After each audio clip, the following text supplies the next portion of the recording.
Welcome to Native Bidaské, Native News Online's weekly spotlight on the people making news and leading change in Indian country. Welcome to another episode of Native Bidaské. I'm Levi Rickert, editor and publisher of Native News Online, and your host today.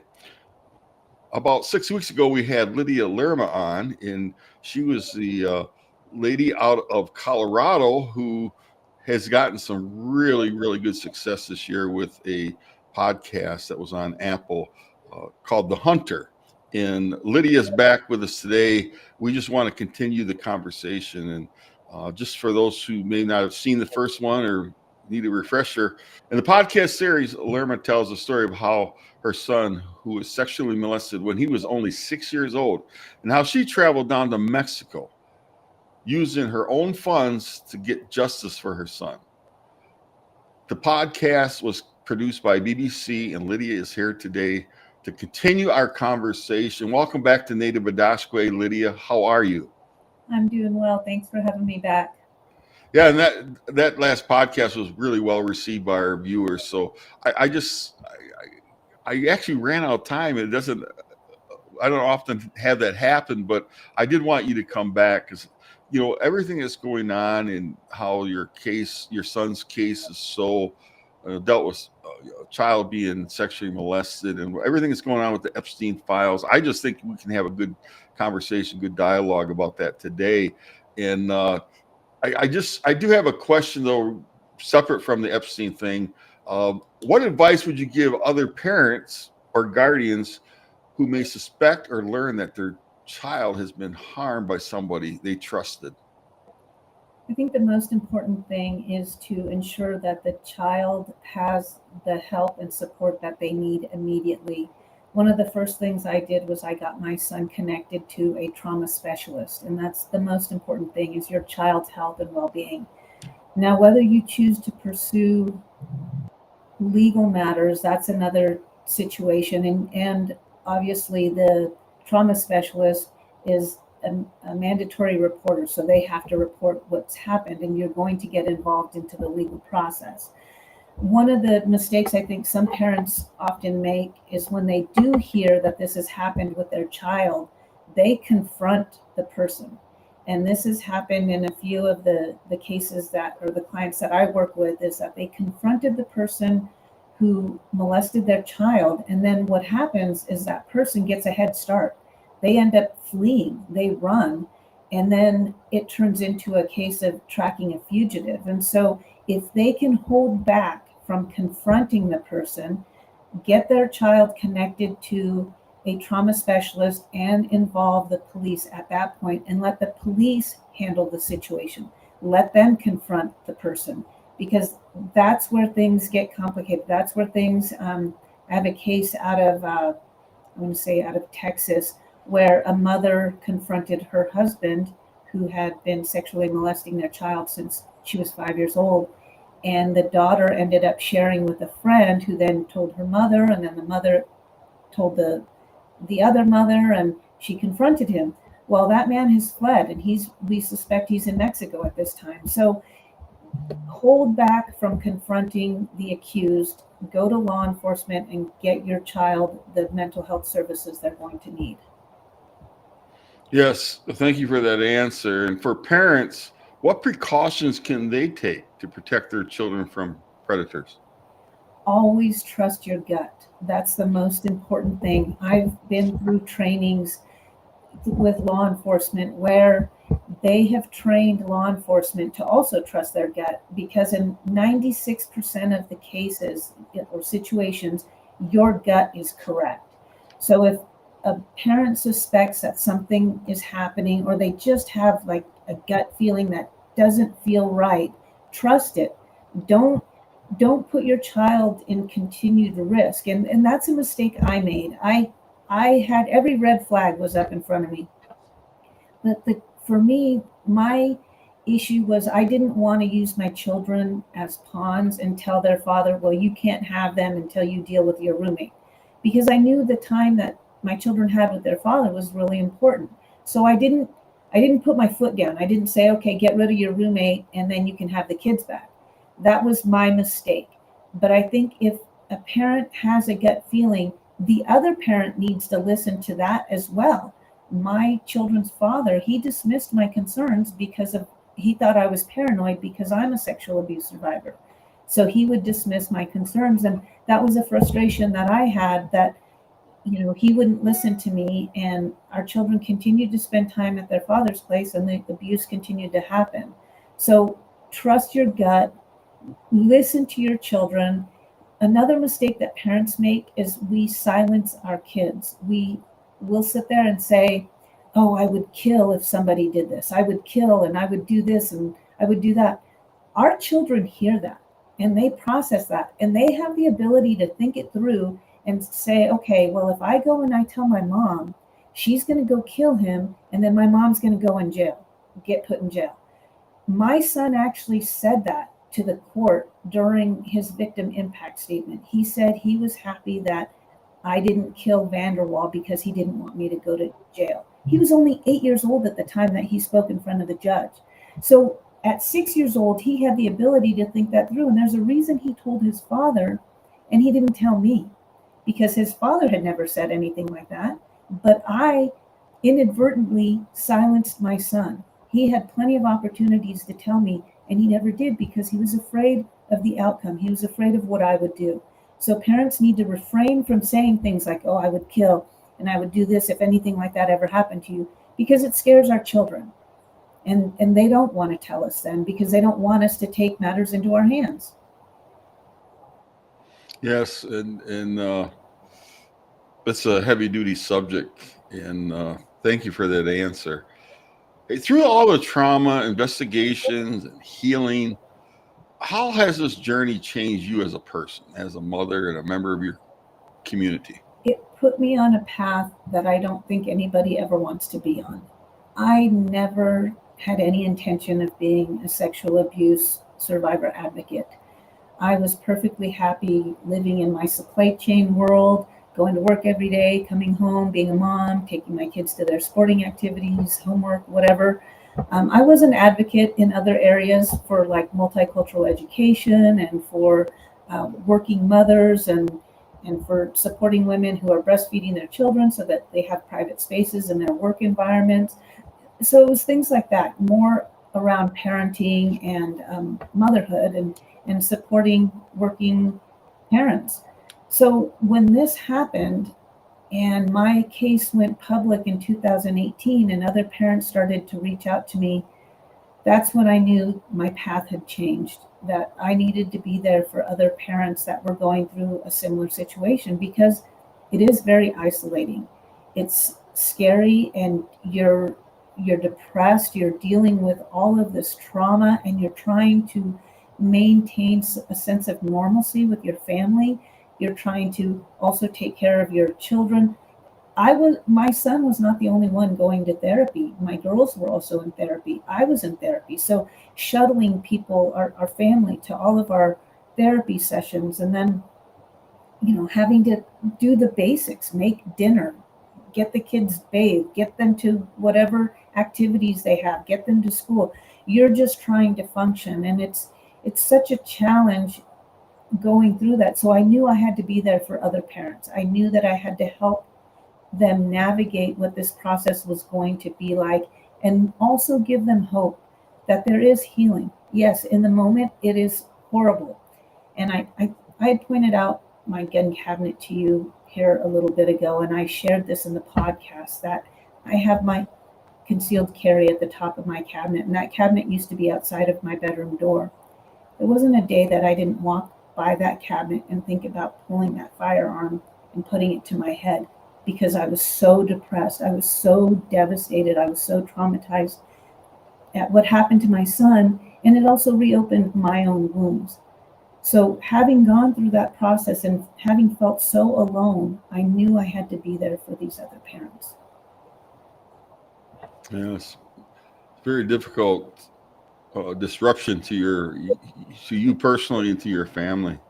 So, given your experience, what do you think about? What are your thoughts when you hear about the Jeffrey Epstein case and how he sexually, for years, assaulted multiple girls. What do you think about that case? It's really difficult because that case is in our face every day. Every day there's something about it in the media. I can't get on any social media without having some kind of exposure to that case.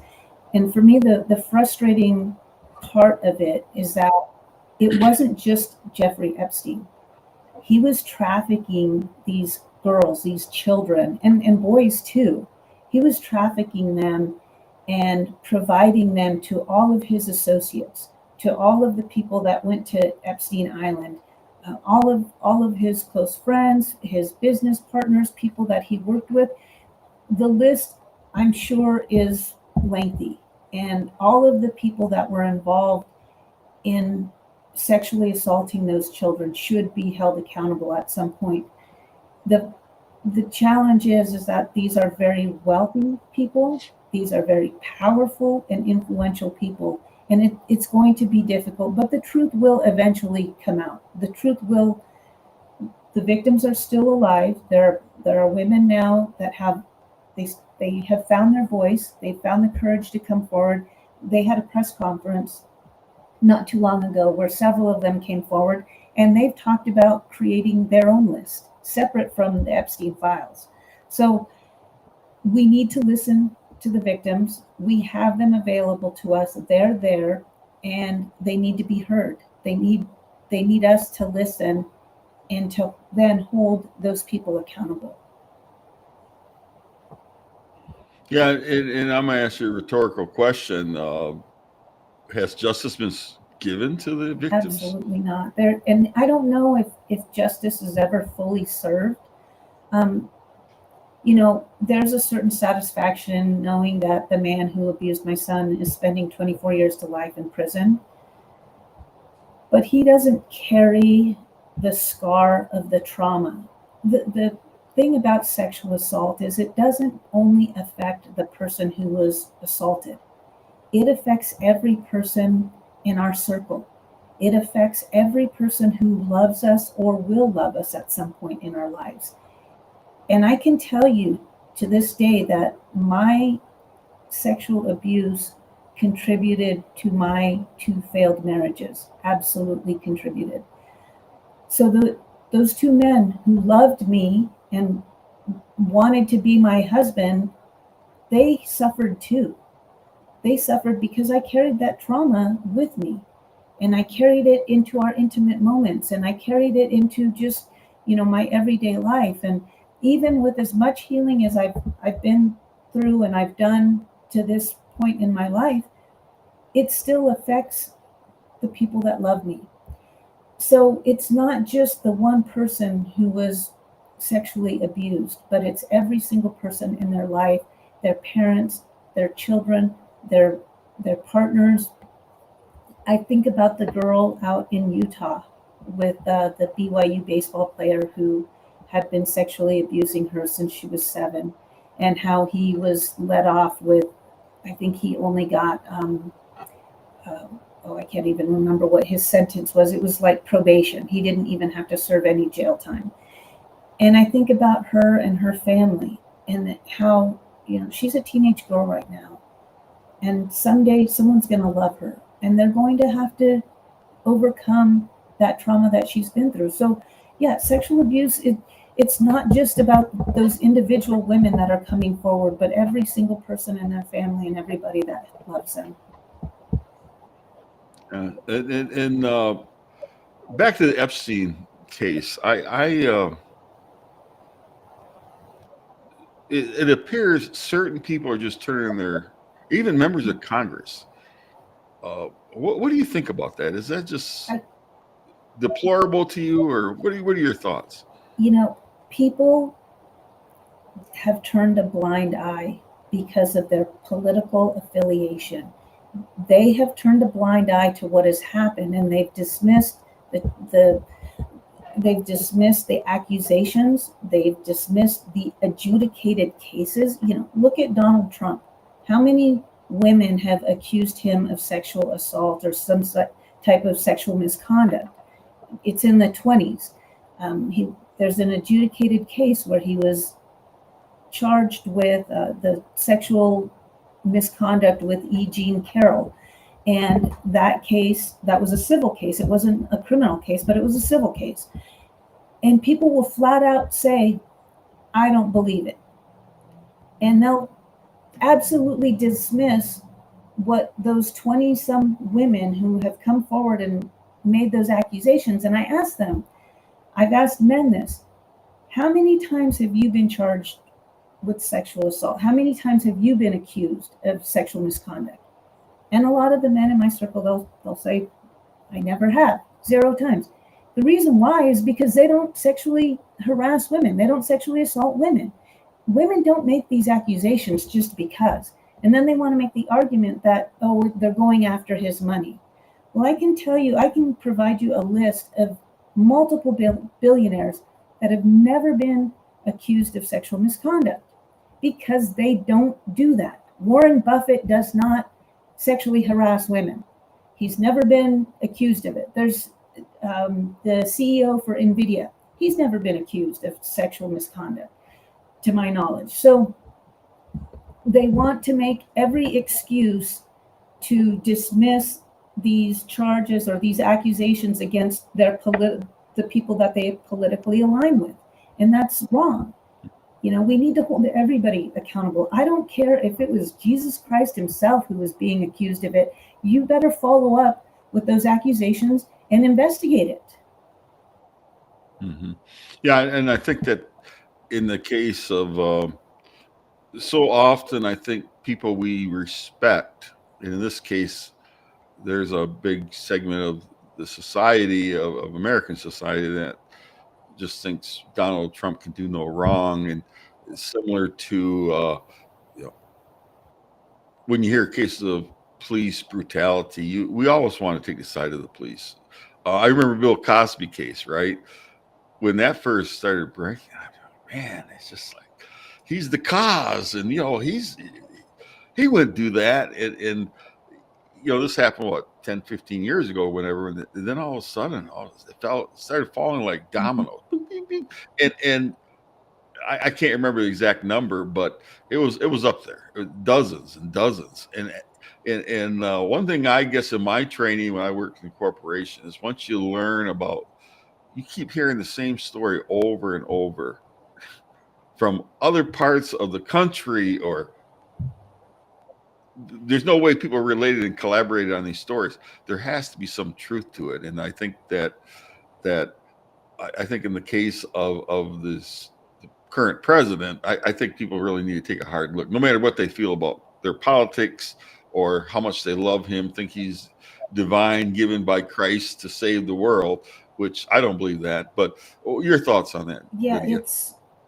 it's really challenging for me and really frustrating. I've actually lost connections with family members because of their support of Trump, and knowing and friends, people who I truly thought loved me and respected me. And one of the things I ask people, I'm like, do you think I'm good at what I do? I track down fugitives. I've been successful at tracking them, and I'm a really, really good investigator. And I ask them, do you think I'm good at what I do?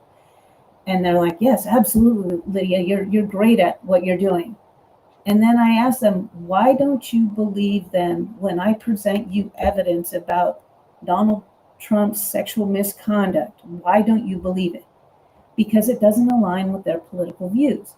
And it's really, really frustrating for me to tell somebody, to show them an affidavit that was submitted into a court of law. And I remind them, I did not have the courage to, as strong as I am, and they know how strong I am, I did not have the courage to provide a sworn affidavit against the man who sexually assaulted me.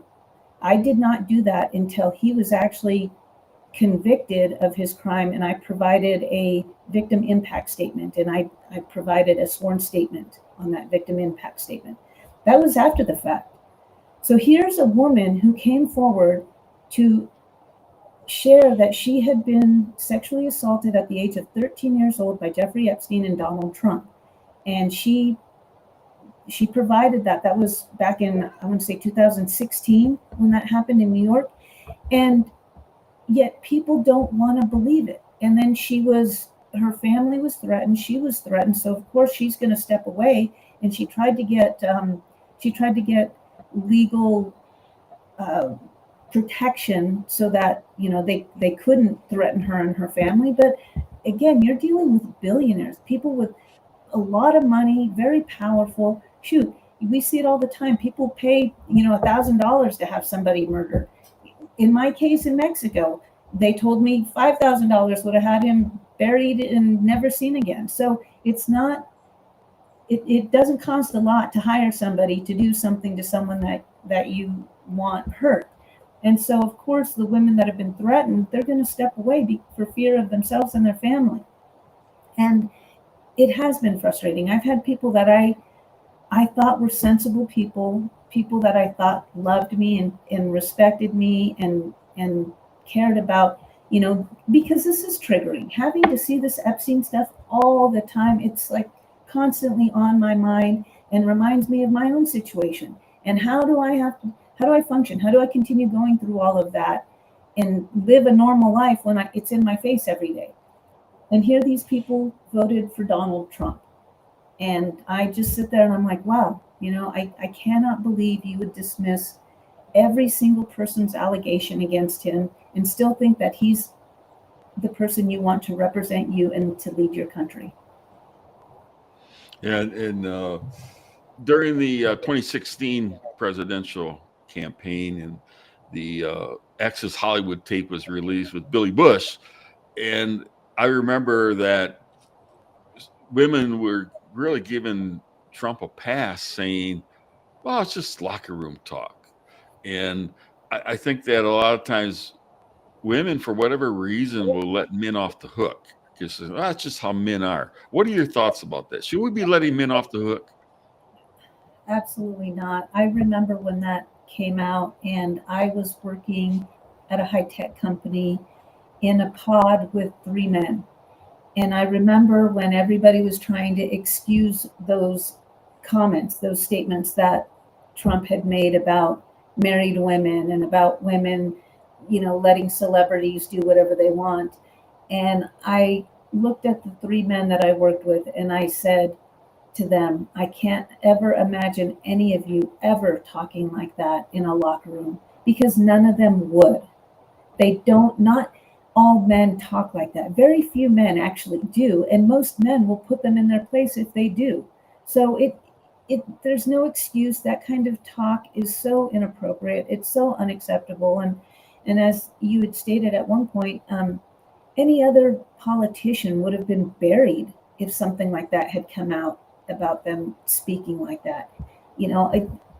For some reason, the standards that we hold other people to are not applicable to our current administration. And it's mind-boggling. I don't get it. I don't understand how people can overlook so many things and think that this person is the person who should represent our country. Way, what would happen with the Epstein files, and what would be a great outcome be given the current state of things? At this point, I don't have a whole lot of confidence in the Epstein files as far as everything being released and things not being redacted. I can imagine what the FBI has done to those files to try to protect, powerful people. So I don't necessarily have a lot of faith in the Epstein files. Sure, if we could have everything absolutely 100% released, that would be great. What I would rather we do, though, is we sit down and talk to all of the victims that have come forward. Let's take statements from them. Let's go through the timelines of what they went through. Let's start piecing it all together, because there's records, whether it's travel records, whether it's, any kinds of receipts that might be out there. There's money transactions, deposits there. So let's talk to the victims. Let's hear from them, give them a platform, and let's protect them while we do this and get that information out there. And yes, if the Epstein files have not been completely defiled or obliterated or whatever they've done to them, let's get the truth. Let's get to the truth. And I think the women, the voices of those survivors are going to give us the most genuine truth. Lydia, in your vast experience, how prevalent is sexual abuse in the Native American community? I think it's very prevalent in all communities because this actually crosses all socioeconomic boundaries. It crosses all ethnic, all cultural, all religious. I mean, I have people from probably every background that have reached out to me and shared their stories of survival from sexual abuse or sexual assault. And yes, it plagues our community as well.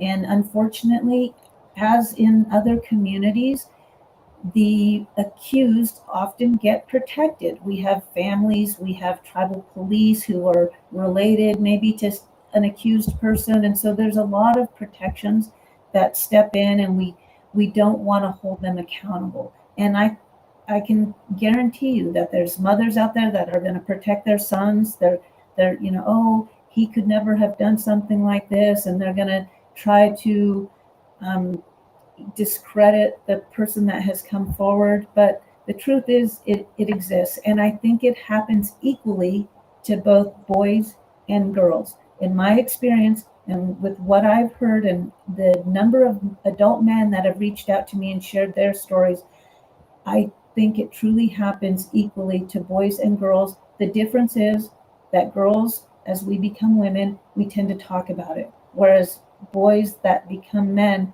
they don't talk about it, they bury it, and they carry it for the rest of their lives as a secret. I can't tell you how many men shared with me that they were survivors of sexual abuse, and they've never even shared with their wives or their partner that happened to them, that they shared it with me. Yeah, I remember going on covering the road to healing that Deb Haaland was your Secretary of the Interior, and along with Assistant Secretary for Indian Affairs Brian Newland, they conducted 12 throughout the United States, and Native News Online covered every single one of those. And I actually was at 11 of the 12. The week they were at the South Dakota, my brother passed away, so there's no way I could leave my family, but so we sent a reporter. But I remember listening to the stories of sexual abuse, just men in their late 70s, maybe early 80s, recounted stories of being sodomized or sexually abused as if it happened 2 weeks before. And it was so vivid how they did that, with tears coming down their eyes. Oftentimes, what you just said, Lydia, they would say, nobody's ever heard this story before. And so I applaud Secretary Haaland and Assistant Secretary Newland for even letting that happen, because it was called The Road to Healing, and I think it was an appropriate title for it. At first, I was a little skeptic because I had been to other presentations where victims of sexual abuse or whatever from boarding schools had been on stage, and then no one ever really did anything. They'd leave them almost crying. Here's a box of tissues, right? Wipe your eyes. But so I was a little afraid of that. It's like pulling back scabs, right, from the wound. But in this case, they had trained counselors there, and as time progressed, as I watched and listened to these stories, I thought, this is healing. This is healing. And give me your response to what you know about Indian boarding school sexual abuse. Does that carry on into everyday life now, or that sounds harsh, but I sometimes I think that's why some of it still exists in our society. They were molested by nuns and priests, etc. What are your thoughts on that? You know, the really unfortunate thing is that these types of trauma are actually written, they're documented in our DNA. There have been studies that have shown that trauma gets transferred down through generations because it is in our DNA. They've done research on Holocaust survivors and how there was a case study where a young woman was having all of these problems, and she was at a certain age, and she was experiencing like insomnia and something really specific. And then they went back and were able to find that her grandmother had experienced something similar during the Holocaust. And so here was this granddaughter experiencing these experiences because it has actually been documented that they can find in our DNA. And I apologize, I'm not a scientist. My daughter will laugh at me for this, but they can find that it's written in our DNA and that it does get transferred down. So it's not just something, again, like I say, this isn't something that just happens to the victim. It happens to our families and it happens to future generations. They carry a certain level of that trauma with them. And so for the boarding schools and all of the children that suffered through that trauma, some of them survived, a lot of them didn't. You know, as we found the bodies of those babies and those children and those, you know, youngsters who were murdered and buried at those residential schools, you know, I can only imagine how horrifying it was for them, but then for their peers to witness that, to know, to show up in school the next day and to not have your classmate there, knowing they're gone, something's happened, and then to find out later they were murdered and they were buried there at the school. It not only affects the individual and their family, but it affects the entire community. And I can guarantee there's a lot of people that have turned away from Christianity because of this, because it has now come out into the open how horrible those efforts were at assimilating us and how they robbed us of our culture and our cultures and our languages and our dignity and our innocence. They took that all away from us. And it, you know, and I don't want to get into a religious argument here, but there's never been a more violent religion that I have studied in history than Christianity. Yeah, and that's a shame because there's so many good aspects to it. So Yes. we've been talking with Lydia Lerma. Lydia, tell us give us an update on the Hunter. Is it so successful, and how can people get to listen to the podcast? 6-part series, correct?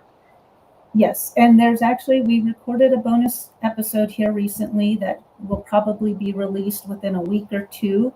So we did do a bonus episode. It is available. The BBC and Wondery partnered on it. It's available on Apple Podcasts and a few other Audible, I want to say, and a couple of the other podcast host services. But in October, I want to say after the first week of October, it will be released from behind the firewall and will be free. So if people want to wait, I would wait a week after October. It should be free, and hopefully I'll get the link and I'll share the link at that time. But it will be run on the BBC RSS at that point. Well, congratulations on the success of it, even though it's such a difficult subject matter. And I have one last question. I know we've been talking about some hard stuff, but maybe it's more upbeat. How is Lydia going to celebrate Indigenous Peoples Day? Oh gosh, well, we usually have a lot of activities going around here in northern Colorado. I'll probably get together with our community.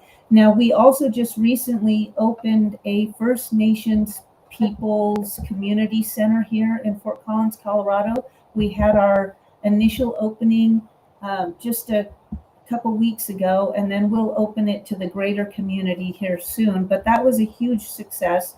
We took what was an old visitor center building, excuse me, and that has been donated to us. We filed for a nonprofit status, and we have a board of directors, and now we have this community center that's now available to us to use. And we have culture nights on Thursdays. We had a back to school night for all of our kiddos going back to school, and we provide them school supplies. We have dinners. So it's a really positive move in the right direction for our community here in northern Colorado. And one of my next steps, or one of my dreams, is that we can get Indian Health Services to bring like a satellite mobile office up there at least once a month, or maybe once a quarter, to do health checkups and wellness checkups for our community up here, because Denver's, it's a good hour and a half drive, and going down to Indian Health Services, it can take a whole day out of, a work day for you. So if we could get them to come up here, it'd be really nice. Lydia, you are a warrior, true warriors. Chimigwich, and to our viewers, go look up The Hunter on Apple Podcasts, and you will learn a whole lot about her experiences. And she is a warrior. Chimigwich, thank you very much. Thank you. And to our viewers, we'll be back next week with another edition of Native Bidaské. And as I like to tell you, elders, take care of those young ones, and young ones, give those elders hugs. We're all in this together, and we have to make it work for Indian country in general. Chimigwich, see you next week. Thank you for joining us. If you value our warrior journalism for Indian country, please consider supporting our work by scanning the QR code or visiting the link below. Please subscribe to our YouTube channel, follow us on social media, and sign up for our free daily newsletter. Chimigwich.